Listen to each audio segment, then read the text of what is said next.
নমস্কার, ক্যালকাটা ডায়ালগস থেকে মনোজ দাস।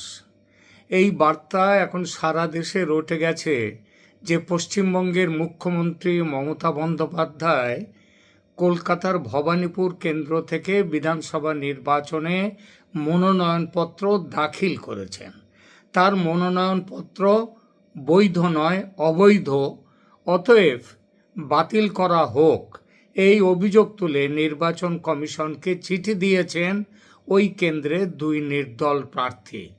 তাদের অভিযোগ, নমিনেশন পেপারে মমতা বন্দ্যোপাধ্যায় মিথ্যে এফিডেভিট দিয়েছেন যে তার বিরুদ্ধে কোনো ফৌজদারি মামলা লম্বিত নেই, যদিও সত্যিটা তা নয়। মমতার বিরুদ্ধে অসম, ত্রিপুরা, এমনকি পশ্চিমবঙ্গ সহ ভারতের একাধিক রাজ্যে ফৌজদারি মামলা চালু আছে। অভিযোগকারীরা রীতিমতো এফিডেভিট দিয়ে ৬০-৬২ পাতা জুড়ে সেসব মামলার বিস্তারিত বিবরণ দিয়ে অভিযোগ দায়ের করেছেন নির্বাচন কমিশনের কাছে।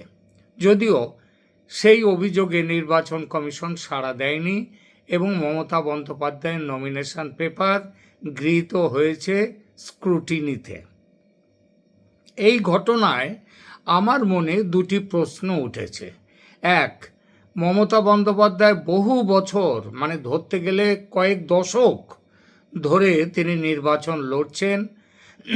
নমিনেশন পেপারে যে তথ্য গোপন করা আইন বিরুদ্ধ, কিংবা ভুল তথ্য বা মিথ্যে তথ্য দেওয়াটা আইন বিরুদ্ধ, এটা তিনি বা তার মন্ত্রী, শান্ত্রী, সেনাপতিরা যারা এই পেপার তৈরি করেছে তারা জানতেন না, এটাও হতেই পারে না।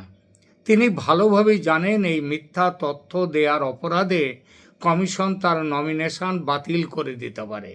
তবু তিনি এই ঝুঁকি নিলেন। প্রশ্ন ওঠে, কেন নিলেন ঝুঁকি? আমার মনে দ্বিতীয় প্রশ্ন, এখন না হয়